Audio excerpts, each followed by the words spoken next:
What's up, everybody? Welcome to episode 13 of Through Confusion. Today, as we approach Christmas, I want to give you guys a holiday special. So, is Christmas originally a pagan holiday? And to discuss this with me, we got from a frat near you, Chad Goldman. What's going on, man? Dude, what's up, my guy? I'm super excited to be here. Oh, bro, but I'm a little bit sussing right now. I know you said we're talking about Christmas, but I just watched this video from this super cool pastor guy, and he's talking about how Christmas is a pagan holiday and all that stuff. And so now I'm like, bro, is Christmas pagan or what? What are we doing here? Yeah, you could totally think that's the case, but there's some arguments on the other side. So I'm going to bring those up. Basically, there's the idea of when was Jesus actually born. There was a few different dates thrown out by the early church. Why did they end up on December 25th? Well, the thought is that Jesus's conception and his death were on the same day. And so after some calculation, they say March 25th was his death, and then March 25th would be his conception. 9 months later, that would lead you to December 25th being the date of his birth, or with a regular pregnancy. So there's some early writing based on that, and that's kind of where they get that date from. Oh, bro, I see what you're saying. So even though the pagan holidays were on that day, Jesus could have been born on that day too, and the church came to that conclusion through a different way. Yeah, and then there's a few more arguments. So the argument for Constantine is that he just becomes emperor, now he becomes Christian. Oh, you practice this pagan holiday on this day, so let's just convert that to a Christian holiday. And so the argument against that is prior to Constantine, there was this Dauntless group that was very staunchly opposed to the Roman pagan practices of the day. And they, prior to that, in about 312 after Christ died, they were already claiming December 25th as the day they celebrated the Nativity. And prior to that, 250 to about 300 in North Africa, there were also groups of Christians that were celebrating Jesus's birth on December 25th. So that predates Constantine just changing this, that we have this date before Constantine changed Sol Invictus. Bro, that makes sense. I didn't know there were Christians in the Middle East in Africa. I thought it was just in Europe that there were so many Christians. That's funny. Yeah.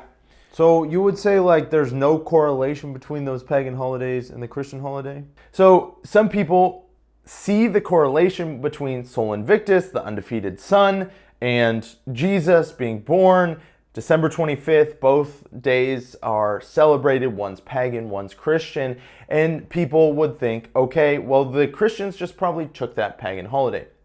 But this wasn't even written about or talked about by the church until it was suggested in the 1200s, so that's 900 years later. It was suggested that it was possible, and then somebody else wrote about it, and then the idea became popularized in the 1700s after the Enlightenment. And so we don't really see early church thought or conversation about them just taking this pagan holiday and making it a Christian holiday. Bro, that makes sense. That two things could happen on the same day. Who would have thought that? So, yeah. But what about the Christmas tree, bro? Isn't that for sure pagan practice? Shouldn't we not have Christmas trees anymore? Yeah, so a lot of people bring up this argument that Christmas trees are somehow pagan worship, and if you bring in a Christmas tree into your house, then you're doing some pagan ritual, and that's bad. That's not worshipful to God. Now, we know anyone out there who's bringing a Christmas tree into their house, they're not thinking they're doing some pagan ritual. It's a decoration for your house. There's nothing ritual about it. It's just a decoration.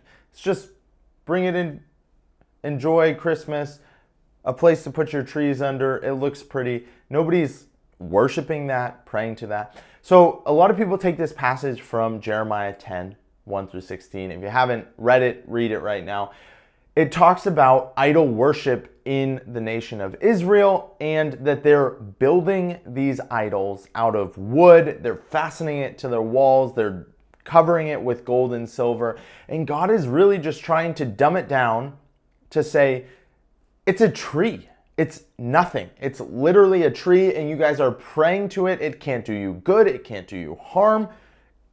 It's dead. It's a dead object. And that's all God is saying. Don't worship those things. Don't pray to those things. You can make anything your God. Bring that back to Christmas trees. This is not a ritual. This is not idol worship. This is not something that we're doing to pray to this Christmas tree. It's not idol worship. It's just a decoration in your house. And so when people get all superstitious and they say, oh no, you're doing this pagan ritual, it's just not true. Isn't idol anything? That's what Paul says. So when you bring a Christmas tree, when you cut it down, bring it into your house, that's not what he's talking about in Jeremiah 10. So read that passage, take a look at it, tell me what you think. Bro, exactly. That's what I try and tell people about my vape all the time. But, back to this pastor guy. It's pretty compelling what he said. And I think, what if they actually did just take this pagan holiday and then change it to a Christian holiday? If Constantine actually just took this pagan holiday and made it a Christian holiday, would that be wrong? Let's think about it. Can days be redeemed? Can people be redeemed? Can things be redeemed? It's just a question of our theology. Can you take this day that was a pagan day and say, no, actually, this is a day that the Lord has made. I'll rejoice and be glad in it. And this celebration that was pagan, and you say, no, actually, we're worshiping the true and the living God. I think a lot of people get all up in arms about Constantine. They get up in arms about the Catholic Church because we're Protestants, we're evangelicals, we're not about those things. And we've changed our application of how we view evangelism, how we view Christianity operating into an individual. This is my faith. There's nothing to do with the bigger group. And we've changed that all the way down to tiny little denominations. Maybe let's change our perspective a little bit. Do you think that evangelism can have more of a top-down? If you make an environment, you make a culture that is advocating for Christianity, is that a bad thing or is that a good thing? I think it's a good thing. It creates an environment where people who are normally pagan, normally doing these things, have opportunity to hear the gospel, have opportunity to be in a place where faith is active, and that can turn them. That can turn them. So many people are just, what's the crowd doing? What's everybody doing? And if we create an environment where Christianity is active, it makes a better world for everybody. That's exactly what we see. And now when we get into a post-Christian society where, the flower is cut, it's no longer rooted, then it's going to die off, right? But that doesn't mean you don't have a Christian society. That doesn't mean you don't have these Christian ideals as the base. No, that's really good. Bro, I never even thought about it like that. We focus on Jesus as so personal, but it's so important, where you grow up, what's your family like? And we say it has to be neutral or secular or whatever, but that's not even, I don't think that's even right. If people are in a good environment, then they become good people. Yeah, I think there are really good New Testament passages that we can apply to this. So, if you get into these debates, you get into these arguments, there's two passages that people bring up, and they sometimes bring them up for evil and they sometimes bring them up for good. 1 Corinthians 10, he's talking about sacrifices. He's talking about believers eating at the temples of pagan gods and eating at the Lord's table. And so he says, believers shouldn't do both, right? You can't eat at the temple of the pagan god and eat at the Lord's table. What were people doing in this day? They were going to the temple of some pagan god, and they want these blessings. They want to do the sexual immorality. They want to do all these things as a pagan worship.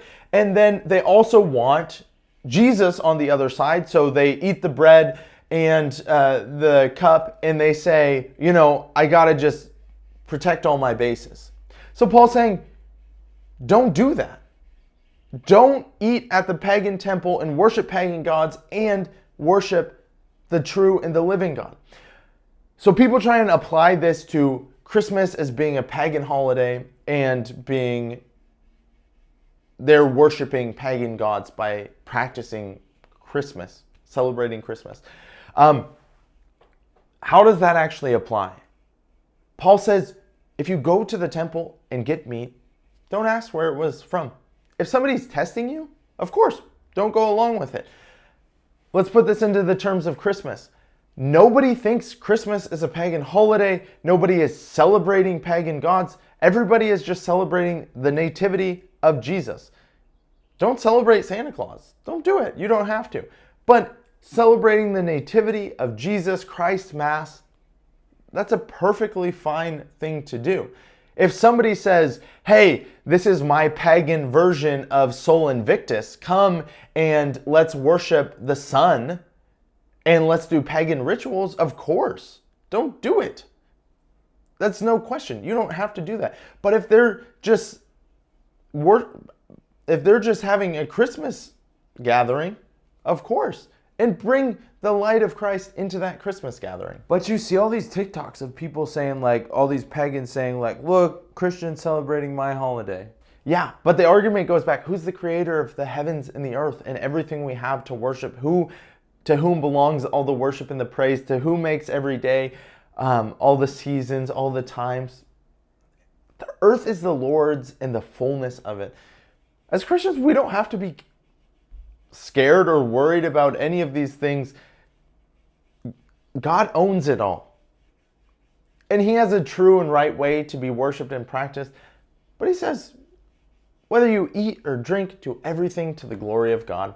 And so we have the upper hand in it. You can say it's a pagan holiday, you can say this, but Christians don't have to worry about that. We don't have to get all caught up in those things because it's all the Lord's.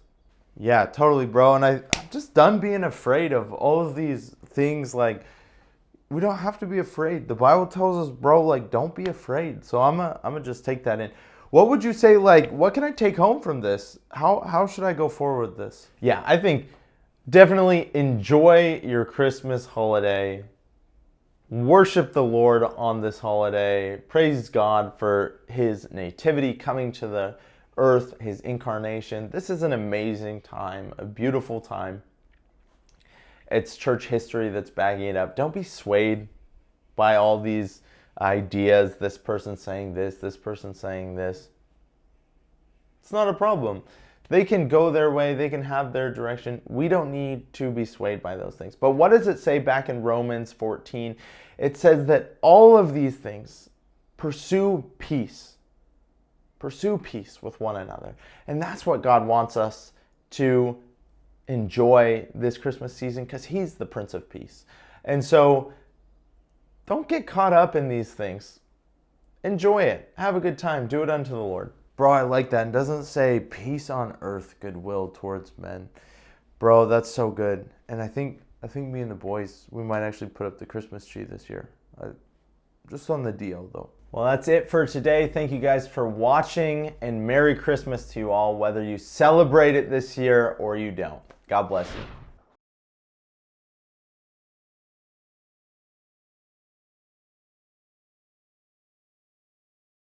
Bro, we finished. We out. We finna dip ski.